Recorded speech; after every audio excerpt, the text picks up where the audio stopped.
मागील भागात मोहिनी आणि शरदच्या लग्नाला 1 वर्ष झालं होतं, म्हणून ते पार्टी ठेवतात. तिथेच मोहिनी आणि शरदला समजतं की ते आईबाबा होणार आहेत. यानंतर शरद आणि मोहिनी ही गोड बातमी सर्वांना सांगतात. पण मोहिनी प्रेग्नंट झाल्यानंतरच्या इंजेक्शन्स घ्यायच्या प्रोसेसबद्दल शरदला कसं सांगणार, हा प्रश्न उद्भवतो. आता पुढे पेनफुल प्रोसेसबद्दल शरदला कसं सांगावं याचा विचार आईही करत असते.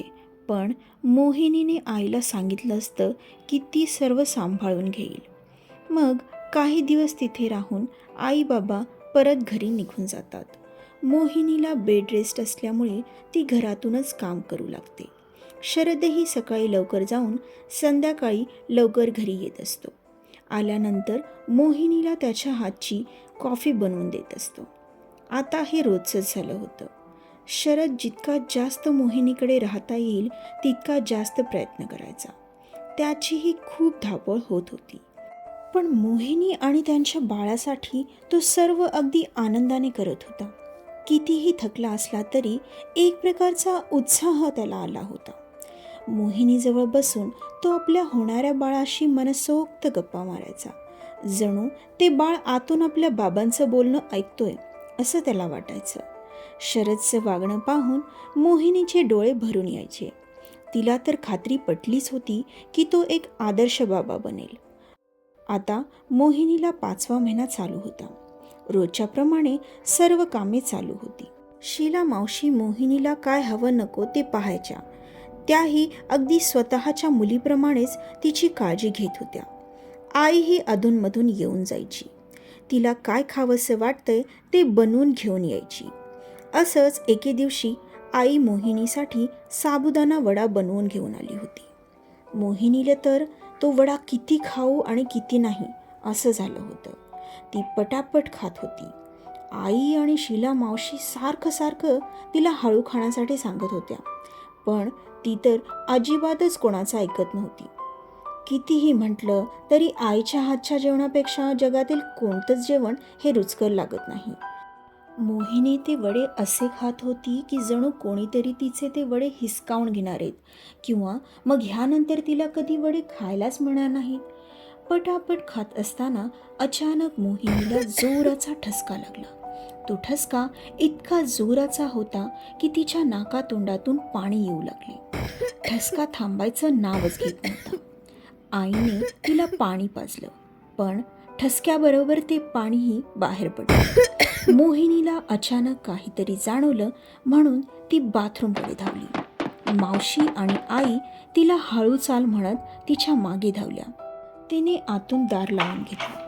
पाहते तर काय, तिला थोडं ब्लिडिंग होत होतं. तिला ते पाहून काहीच सुचेना. ती आतच जोरात रडू लागली. बाथरूम बाहेर थांबलेल्या मावशी आणि आई दोघीही घाबरल्या. आईला तर काय करावं काय सुचत नव्हतं. नक्की काय झालंय समजण्यासाठी मोहिनी उत्तरच देत नव्हती.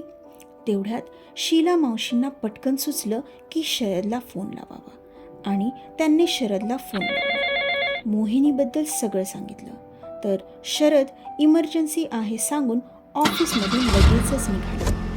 घरी येताना त्याचा जीव टांगणीला लागलेला होता. काय झालंय हे ऐकून न घेताच त्याने फोन कट केला होता. 15 मिनिटातच तो घरी पोहोचला. घरी येताच तो पळतच रूमकडे आला. अजूनही मोहिनी बाथरूममध्येच होती. आई आणि मावशीही अजूनही तिला समजावत होत्या बाहेर येण्यासाठी. मग शरदने मोहिनीला आवाज दिला. मोहिनी, शरदचा आवाज ऐकून मोहिनीला अजूनच रडू आलं. तिचं रडणं ऐकून शरद म्हणाला, मोहिनी, तुला माझी शपथ आहे. प्लीज बाहेर ये आणि सांग काय झालंय. मग मोहिनीने दार उघडलं आणि ती बाहेर आली. शरदला पाहून जोरात ओरडली आणि त्याच्या गळ्यात पडून रडू लागली. आईने मावशीला इशारा केला आणि दोघीही बाहेर गेल्या आणि दार बंद करून घेतलं. आता रूममध्ये शरद आणि मोहिनीच होते. मोहिनीचं रडणं अजूनही सुरूच होतं. शरद म्हणाला, अगं मोहिनी, मला सांग काय झालंय. माझ्यासाठी तुझ्यापेक्षा काहीच महत्वाचं नाहीये. माझा जीव कासावीस होतोय. प्लीज सांग. मग मोहिनी हिम्मत करून त्याला सांगू लागली. शरदने तिला बेडवर बसवलं आणि स्वतः तिच्या पायाशी बसला. मोहिनी म्हणाली, शरद, अरे मला थोडं ब्लिडिंग झालं आहे, बहुतेक आपलं बाळ, असं म्हणून ती पुन्हा रडू लागली. शरदला ते ऐकून फार दुःख झालं. तरी पण तो मोहिनीला समजावत म्हणाला, अगं, त्यात काय मोहिनी, असं होऊ शकतं. आपण पुन्हा चान्स घेऊ. आता आपण काय म्हातारे झालोत का, की आपल्याला हा एकच चान्स होता? आणि तसंही आपल्याला नाही झालं तर बाळ, तरी पण आपण बाळ दत्तक घेऊ. माझ्यासाठी तुझं बरोबर असणं इम्पॉर्टंट आहे. आपल्या नशिबात असेल तर आपल्याला आई बाबा होण्याचं सुख लाभेल. पण तुझं सोबत असणं आणि त्याहूनही तुझं सुखात असणं माझ्यासाठी गरजेचं आहे. आता आपण हॉस्पिटलमध्ये जाऊ. तुला त्रास होईल कदाचित, पण तुला विकनेस येऊ शकतो. चल उठ. मी लगेच डॉक्टर निशाला फोन लावून सांगतो. इमर्जन्सी आहे तर ती लगेच आपल्याला अपॉइंटमेंट देईल. मग मोहिनीही काहीही न बोलता तयार झाली. तोपर्यंत शरदने डॉक्टर निशाकडून अपॉइंटमेंट घेतलेली होती. मग दोघे आई आणि मावशीला सांगून हॉस्पिटलमध्ये येतात. तिथे आधीच डॉक्टर निशाशी बोलणं झाल्यामुळे दोघे 5 मिनिटातच केबिनमध्ये जातात.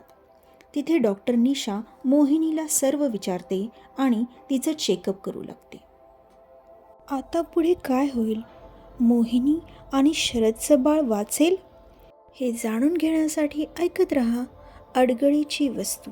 आजचा हा पाठ कसा वाटला नक्की कळवा. धन्यवाद.